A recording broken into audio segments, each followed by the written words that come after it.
Welcome to another interesting topic from the Bible. Well, welcome back to another time to be in the Bible. I really enjoy getting into the Old Testament, and I came across this section of Scripture when I was going through the chronology of David. And here I titled this "David Encounters Abigail." Just an interesting woman in the Bible. Let's do a little background first, so we know where we are in Scripture and the timing. I really like the chronology. That's I'm a numbers guy, so I like to figure the timing of these things here. So David at this time is 27 or 28 years old. He's 2 or 3 years from the time he would start being king in Hebron. Now Saul, interestingly, has been on the throne 10 years longer than David's been alive. So you take David's age of 27. If they had 10, then Saul's been on the throne for 37 or 38 years. And Saul at this time is probably 75 to a little even older than that. We don't know how old he was when he came to the throne, except we can kind of figure it out that Jonathan, his son, was also already of age to be in the military when Saul started his reign, and so that would put Saul 38 to 40 years old minimum to when he became to the throne. So he's quite an older man now at this time. In 1 Samuel chapter 13, when Saul was just beginning his reign, and then later in chapter 15, we see two failings of Saul, that Saul was disobedient to God's commands for him. In chapter 13, he was told that he would not continue his reign, or his son would not reign after him, basically, and that God was going to seek a man after his own heart. And then in chapter 15, he had disobeyed again with the situation with the Amalekites, and Saul said, I'm going to take the kingdom away from you. No timing was given there, but again, there was a man after God's own heart being mentioned here, and this we know from later scripture that this man is David. Now, David was not even born yet when 1 Samuel 13 and Samuel 15 came to pass. So it was probably 8 years before David was even born at this time. So God said there's going to be a man after God's own heart here, and Saul again, he was not enthusiastic about being king in the beginning, but once he became king, he clung on to that power. He didn't easily give up his power, and he became very jealous. Over time, anybody who would threaten his throne uh, really didn't sit well with Saul, and Saul was kind of a bitter man, very anxious.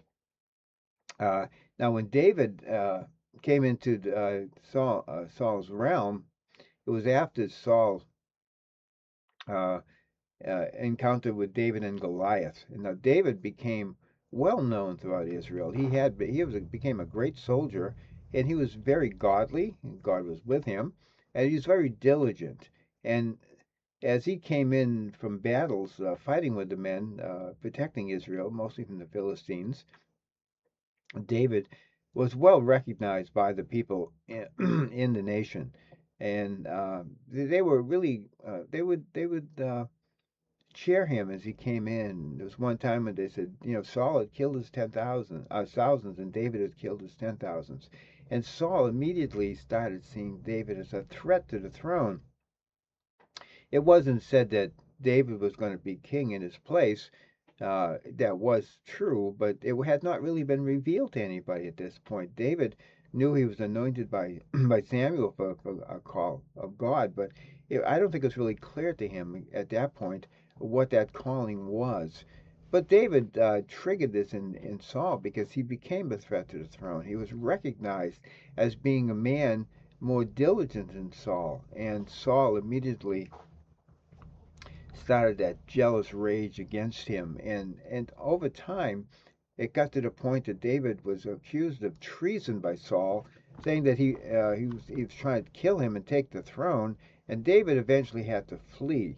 And there's a lot to that story, and when you study David's life, you can get more into it. But here, just as a background here, David had to flee into the wilderness to protect his life. It was all undeserved. David had made no moves towards the throne, and he highly respected Saul. Matter of fact, at this point, he was even Saul's son-in-law. But uh, David is out now in the wilderness running from Saul, and he has been for several years.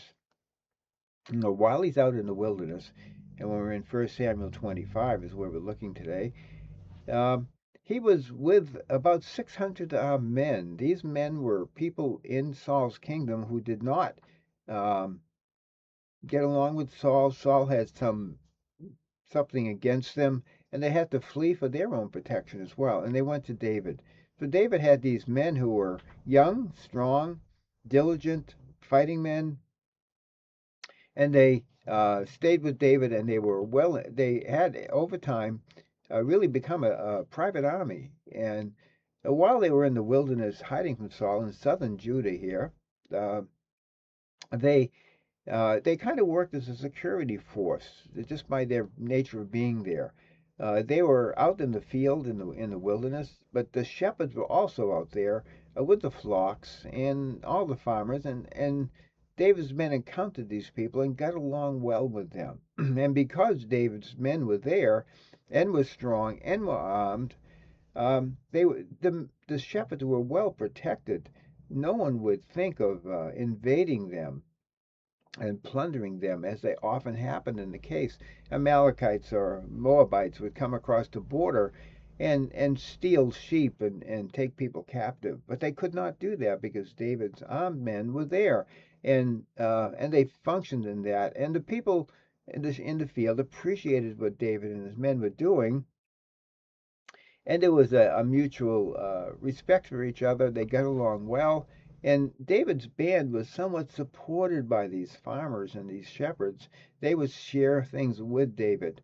And when we come to chapter 25, the situation is here, as many of these farmers were thankful, these shepherds were thankful, but we came across this man, Nabal. He is a very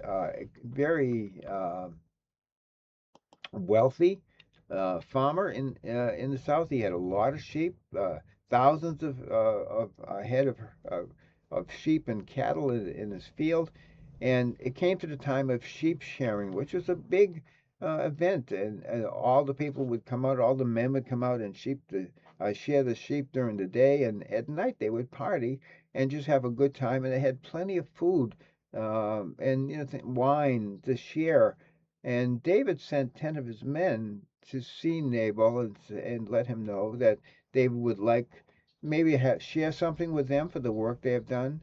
But when Nabal encountered the 10 men, he was very rude to them. He disrespected David terribly and disrespected David's men and sent them away, packing, as we say. And when these 10 men came and reported back to David, um, David did not take it well. David, maybe the insult of David, he couldn't handle this, but they insulted David's men, and David well respected these 600 loyal men. And David's immediate response was, and we don't see him turning to God saying, God, what should I do? Which often was the case with David, but we don't see that here. And David just said immediately said to his 600 men, gird on your swords. So David had encountered in his mind that he was going to go back to Nabal's camp. By the next morning, he would kill Nabal and every male in that camp. Now, in the meantime, David's preparing to avenge this insult. Uh, Abigail, Nabal's wife, gets word. One of the servants went and told her of what had happened in the camp, that David had sent his men and asking for a gift, and Nabal insulted them. And the servant told Abigail, and she seemed to have known this already. David's men were very good to them. David's men had protected them, and they got along with them very well. And that this servant made it really clear that something terrible was going to happen if this wasn't remedied really quickly. Now, Abigail, very wise woman, very godly woman, and apparently very beautiful, immediately went to work when she got the word. Uh, she uh, she went right to work to try to correct this problem. And let's go to scripture here, and we will go to chapter 15 and verse 18, and we'll be able to do that right here. And I'm trying to do it on the screen, and you can watch it with me here.